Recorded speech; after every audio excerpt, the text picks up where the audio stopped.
अब कहाँ से आए पैसे? अरे बहुत माल है तुम लोगों के पास, बस सीधी उंगली से निकालते नहीं।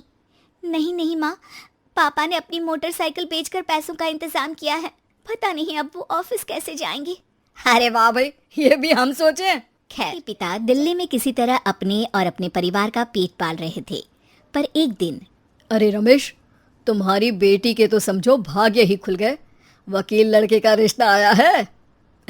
अरे वाह, कब करना चाहते हैं शादी? वो लोग तो जल्द से जल्द ही करेंगे। बाकी शाम को मैंने रेखा को देखने के लिए बुला लिया है।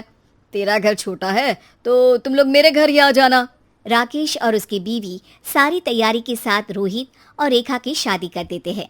लेकिन अगले ही दिन, देखो रेखा, शादी भले ही हो गई है, लेकिन तुम ये मत सोचना कि मैं किसी जोरू के गुलाम टाइप रहूंगा। रेखा को रोहित की बात अजीब लगती है।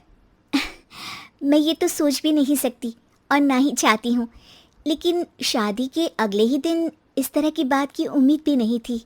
रोहित रेखा के मुंह से ये बात सुनकर गुस्सा हो जाता है। अरे, काफी जबान भी चला लेती हो। माँ ने सिखाया नहीं कि पति से कैसे बात करते हैं? रेखा अब चुप रहने में ही भलाई समझती है।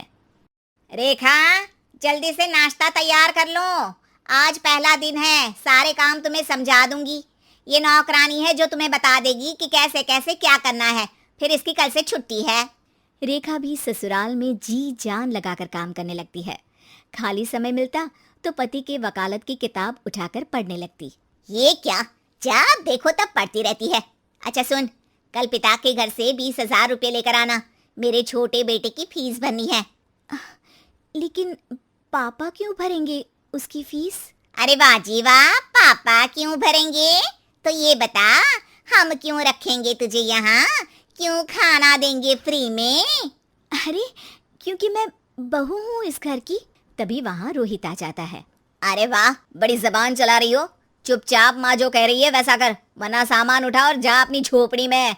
बेचारी रेखा क्या करती, पिता के घर जाती है, उनको सारा हाल बताती है। पिता भी जैसे तैसे पैसों का इंतजाम कर बेटी को ससुराल के लिए विदा करते हैं।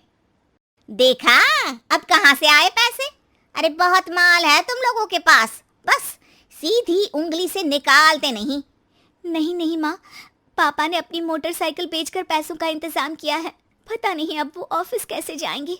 अरे वाह भाई, ये भी हम सोचे। खैर, जैसे तैसे दिन बीतते हैं। रेखा जहाँ एक प्यारे से बेटे की माँ बनती है, तो वहीं उसका वकालत की किताब में ज्ञान और गहराता जाता है। हे भगवान, बुरे फंसे।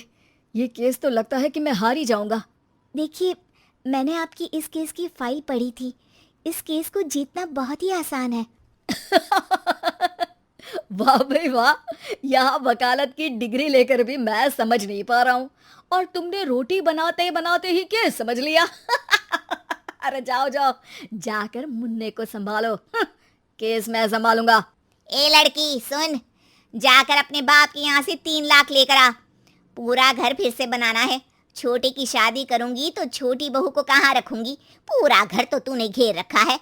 ऐसा मत बोलिए माँ जी, पापा इतना पैसा कहाँ से लाएंगे? अब तो वो रिटायर भी हो गए हैं।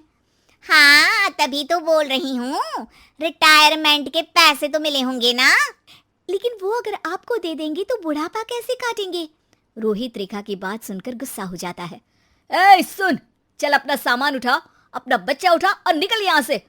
रेखा के लाख आग्रह के बाद भी रोहित और उसकी सास उसे घर में नहीं रखते। पापा, मैं तलाक चाहती हूँ। बेटा, मेरे पास वकील के पैसे नहीं है। पापा, आप मुझे वकालत करवा दीजिए, अपना केस मैं खुद लड़ूंगी। इस बार रेखा के पिता भी उसे ससुराल ना भेजकर रिटायरमेंट के पैसों से वकालत करवाते हैं। और फिर एक दिन कोर्ट के बाहर, रोहित, आज तुम अपना ही केस हार गए, वो भी उस लड़की से जिसकी तुमने कभी कदर ही नहीं की। रेखा, मुझे माफ कर दो, मैं इतनी बड़ी अमाउंट कहाँ से लाऊंगा? मैं हर महीने पैसे नहीं दे सकता तुमको। पैसे वहीं से लाना जहाँ से तुम मेरे पापा को लाने के लिए मजबूर करते थे। एक पिता अपनी बेटी की शादी उसकी खुशहाली के लिए करता है, ना कि सारी जिंदगी कर्जदार बनने के लिए।